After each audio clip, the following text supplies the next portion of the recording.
एक बहुत ही खूबसूरत, बहादुर और दयालु राजकुमार था जिसका नाम अमनहोतप था। वो अपने माता पिता, बहनों और पूरे मिस्र राज्य का बहुत लाडला था।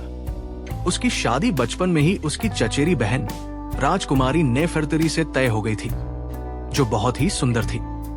राजकुमार अपनी दुल्हन को शादी में एक ऐसा तोहफा देना चाहता था जो किसी और ने न दिया हो।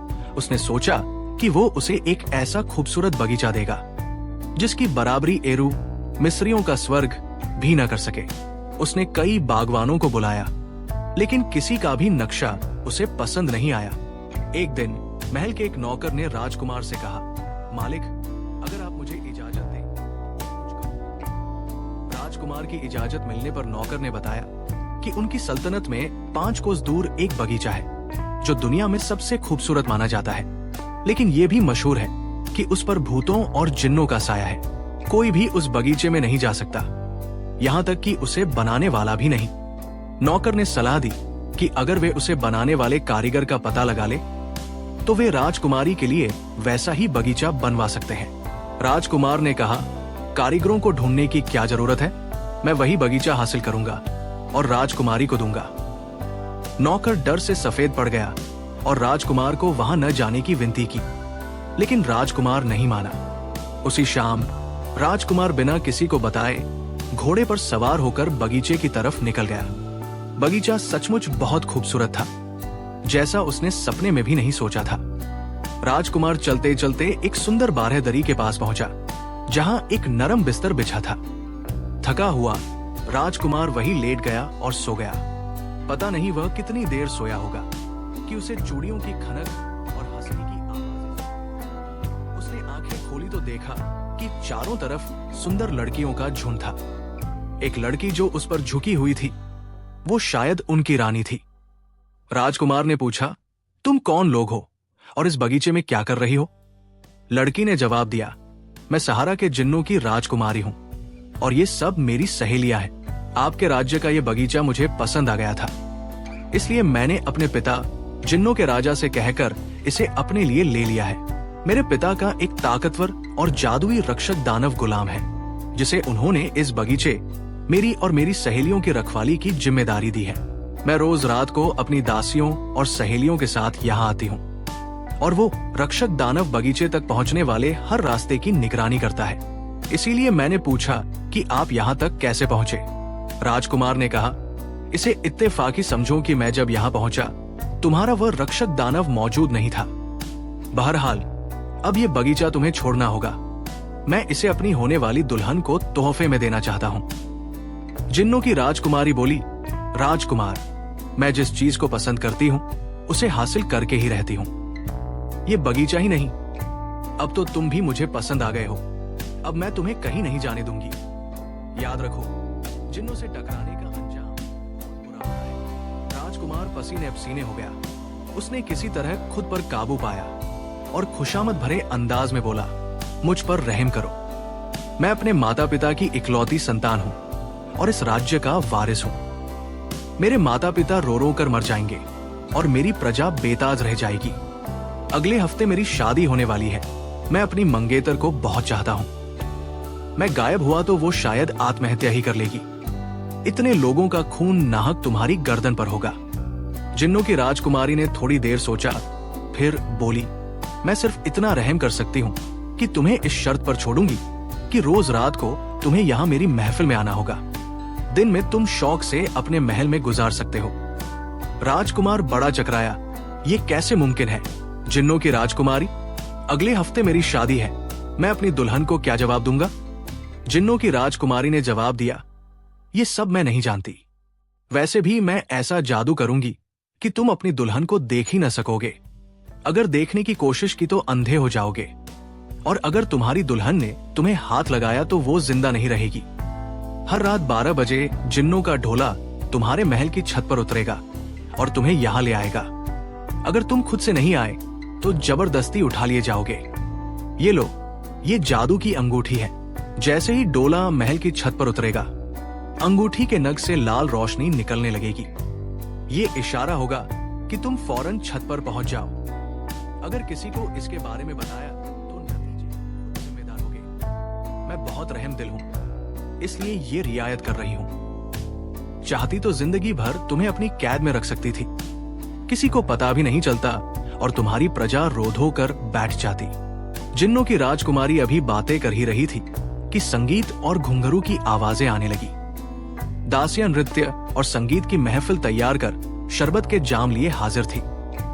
राजकुमार अमनहोतप अजीब मुसीबत में पड़ गया था। सोचने समझने की शक्ति जाती रही थी, इसलिए उसने यही ठीक समझा कि अभी जिन्नों की राजकुमारी का कहना मान ले और सुबह सुबह महल में पहुंचकर सोचे कि आगे क्या करना है। सुबह के करीब महफिल खत्म हुई।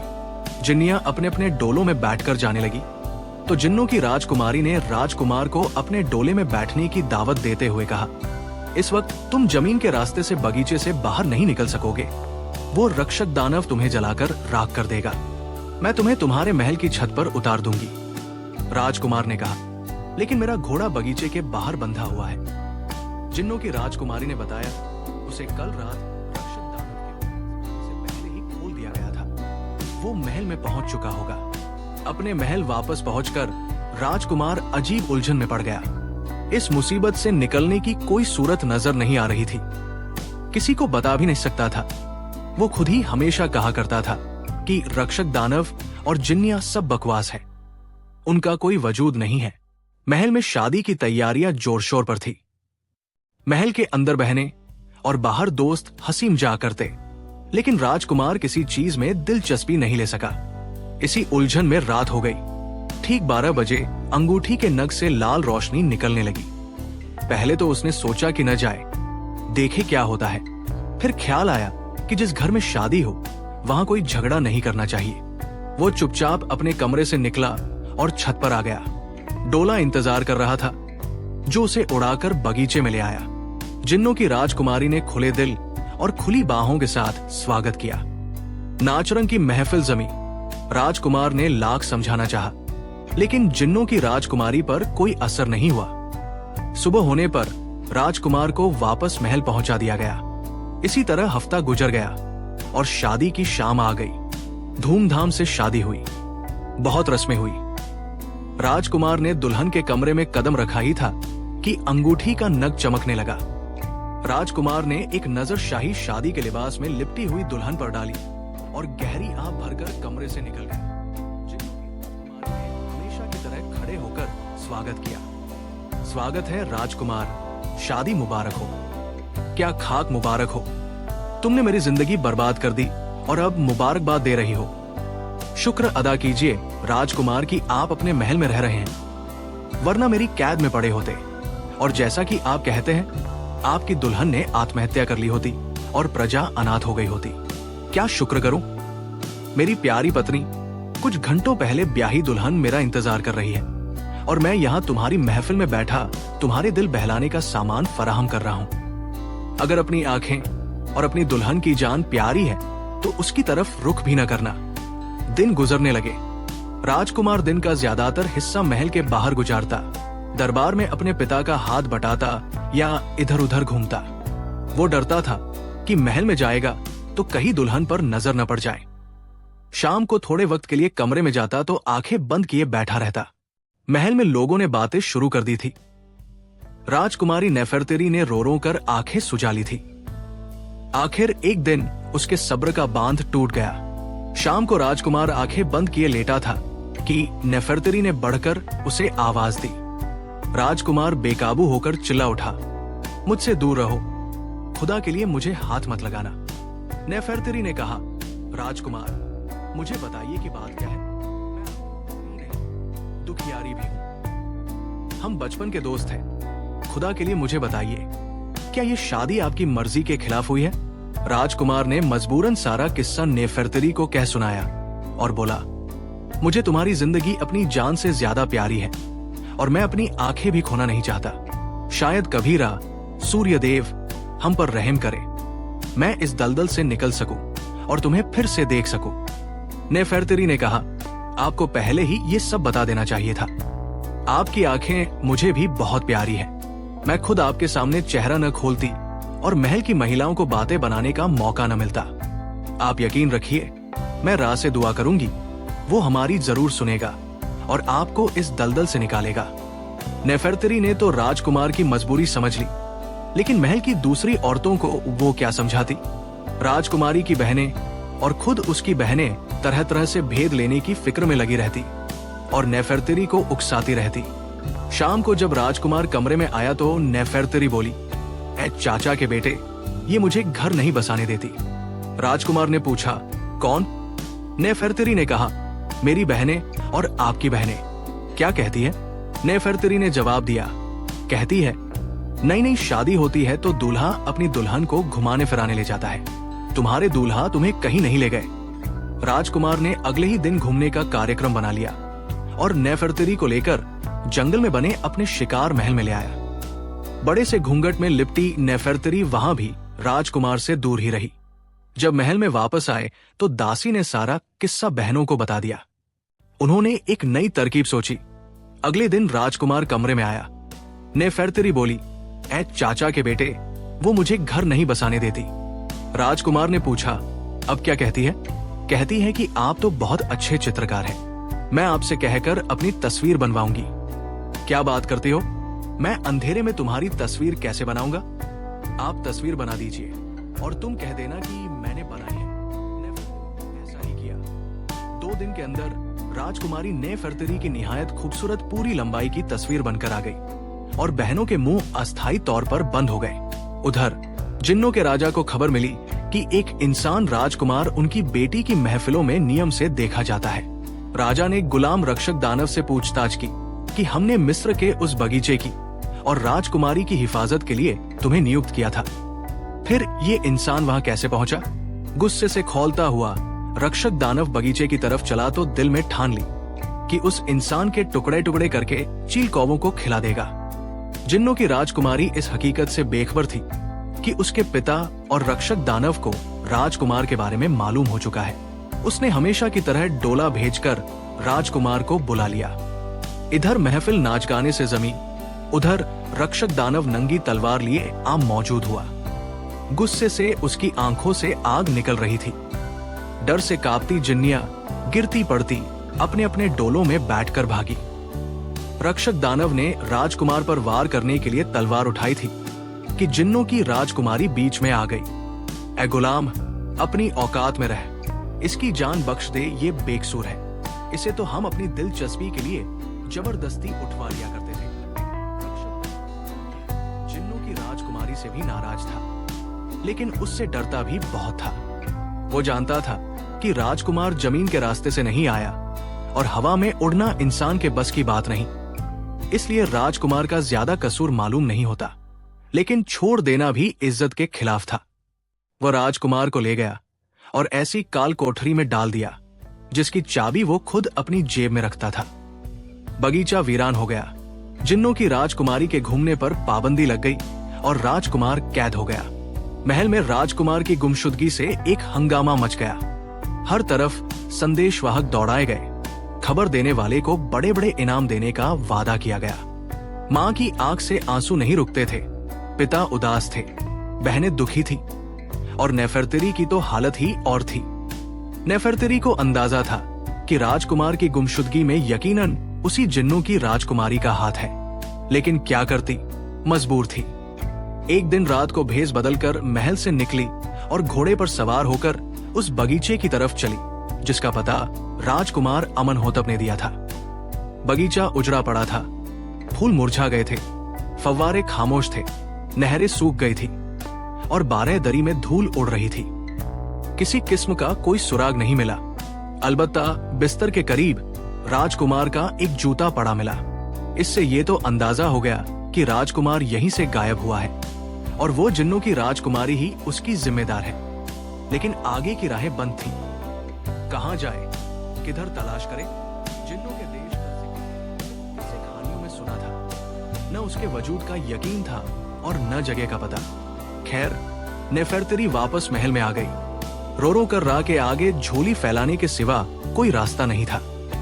सारी सारी रात जागती और दुआ करती।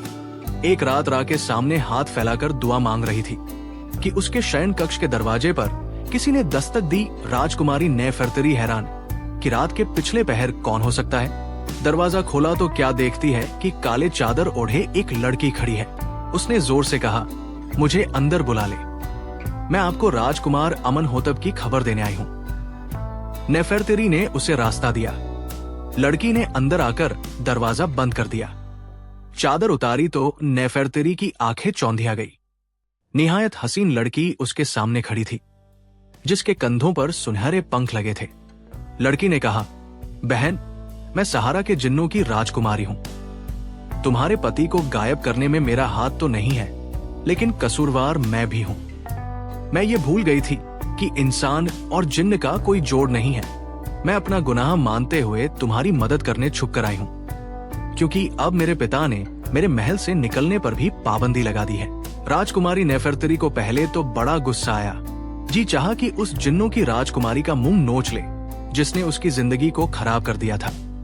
लेकिन फिर दिल ने कहा कि समझदारी इसी में है कि ठंडे दिमाग से काम लिया जाए, क्योंकि राजकुमार की वापसी की यही आखिरी उम्मीद है। नेफरतरी ने कहा, तुमने मेरे साथ जो किया वो मेरा दिल ही जानता है। एक नई दुल्हन से सुहाग छीन लिया, लेकिन अगर तुम मेरा राजकुमार मुझे लौटा दो तो मैं सब कुछ माफ करके तुम्हें सच्चे दिल से अपनी बहन मान लूंगी। जिन्नों की राजकुमारी बोली, जो हुआ मैं उसके लिए शर्मिंदा हूं, लेकिन मुश्किल ये है कि राजकुमार की रिहाई मेरे हाथ में नहीं है। वो एक रक्षक दानव की कैद में है, जो जालिम है और जादूगर है। कैदखाने की चाबी उसकी जेब में रहती है, जो उसके जीते जी नहीं निकाली जा सकती। उसकी जान एक बाज में है।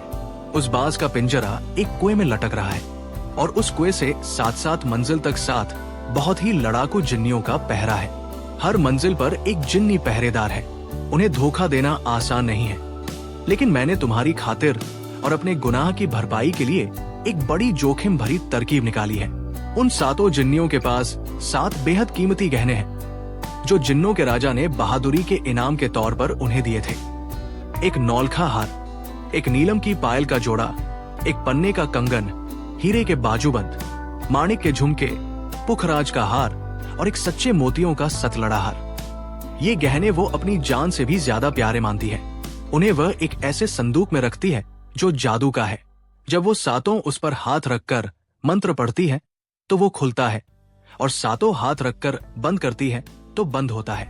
उनके अलावा सिर्फ मैं उसे खोल सकती हूँ, क्योंकि मैं राजकुमारी हूँ। और कोई उसे खोलने की कोशिश करता है तो उनके गले में पड़ी घंटियां बजने लगती है। तुम्हारी खातिर मैंने वो 7 गहने चुरा लिए हैं, लेकिन अभी उन्हें इसकी खबर नहीं है। तुम ये गहने अपने पास रखो। कल रात तुम तैयार रहना, मैं तुम्हें लेने आऊंगी और पहली मंजिल पर उतार दूंगी। फिर जाकर उस संदूक पर किसी से हाथ रखवा दूंगी। जिन्नियों के गले की घंटियां बजने लगेंगी तो वो परेशान हो जाएंगी। जैसे ही पहली जिन्नी तुम्हारी तरफ बढ़े, एक गहना उसकी तरफ फेंक देना। वो 7 अपना गहना वापस रखने जाएंगी। इतने में तुम एक मंजिल पार कर लेना। जब तक वो 7 वापस आएंगी, तुम दूसरी मंजिल पर होगी। फिर दूसरा गहना उछाल देना। इस तरह तुम कुएं तक पहुंच जाओगी। कुएं में उतरकर उस बाज की गर्दन मरोड़ देना। मेरा गुलाम रक्षक दानव खत्म हो जाएगा। फिर तो वो जिन्नियां तुम्हें कैदखाने तक ले जाएंगी, क्योंकि तुमने उनके गहने वापस कर दिए होंगे।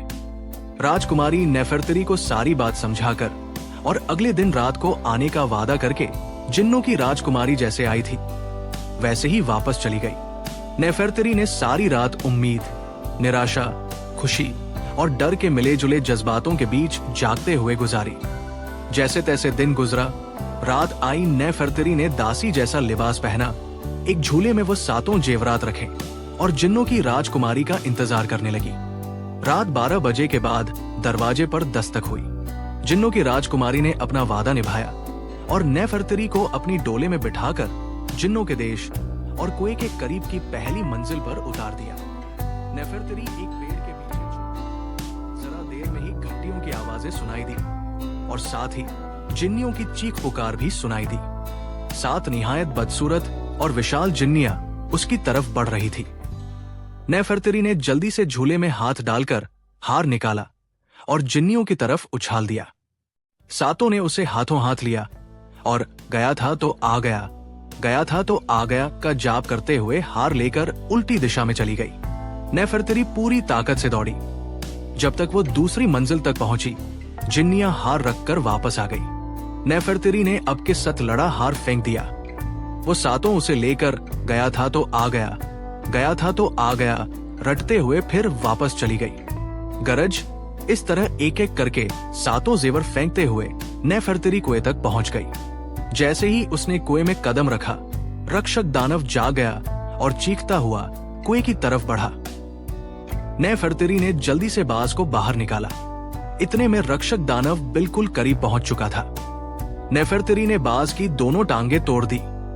उधर रक्षक दानव की भी दोनों टांगे टूट गई। वो जमीन पर पड़ा हुआ गुस्से और दर्द से इस तरह चिल्ला रहा था कि सारा जंगल गूंज उठा। उसके मुंह से आग के शोले निकल रहे थे। इससे पहले कि वहां आग लग जाती, नेफरतरी ने बाज की गर्दन मरोड़ दी। एक भयानक चीख के साथ रक्षक दानव मर गया। नेफरतरी ने दौड़कर उसकी जेब से कैदखाने की चाबी निकाल ली। वो सातों जिन्नियां रक्षक दानव के मरने से बड़ी खुश थी, क्योंकि वो बड़ा जालिम था। जरा सी गलती पर उन्हें कड़ी सजाएं देता था। साथ ही वो अपने गहनों की वापसी से भी बहुत खुश थी। वो नेफरतरी को कैदखाने तक ले गई। ताला खोलकर राजकुमार को बाहर निकाला। राजकुमार बहुत कमजोर हो गया था। बाल बड़े हुए थे, कपड़े फटे हुए थे, रंगरूप मुरझाया हुआ था। जंजीरों में जकड़ा नंगे पांव राजकुमार अमनहोतप पहचाना नहीं जाता था। नेफरतरी ने उसे जंजीरों से आजाद किया। उसी वक्त जिन्नों की राजकुमारी भी वहां आ गई। उसने उन दोनों से अपनी भूल की माफी मांगी, लेकिन नेफरतरी ने बढ़कर उसे गले से लगा लिया। तुम सचमुच मेरी बहन हो। आज अगर तुम मदद न करती तो मैं कभी अपने राजकुमार को हासिल न कर पाती। जिन्नों की राजकुमारी ने कहा, तुम्हारा राजकुमार तुम्हें मुबारक हो बहन नेफरतरी। मैं भी एक औरत हूं, जिन्नी हूं तो क्या हुआ, अब औरत का दिल रखती हूं। मुझे पता चल गया है कि मोहब्बत खुदगर्दी का नहीं, बल्कि त्याग और कुर्बानी का नाम है। अब तुम अपने देश जाओ। मेरा खास डोला तुम्हें तुम्हारे महल की छत पर उतार आएगा। भीगी आंखों के साथ वो रुखसत हुए और अपने महल वापस पहुंच गए। राजकुमार की वापसी की खुशी में सारे शहर में रोशनी करवाई गई। खजाने का मुंह गरीबों और जरूरतमंदों के लिए खोल दिया गया। खुशियों ने एक बार फिर महल पर और पूरी सल्तनत पर अपने पंख फैला दिए। राजकुमार अमनहोतप ने उस बगीचे को फिर से सजा संवार कर अपनी प्यारी और बहादुर रानी नेफरतरी को शादी के तोहफे में दिया। सच है कि जो राह पर भरोसा करते हैं, राह भी उनकी मदद करता है।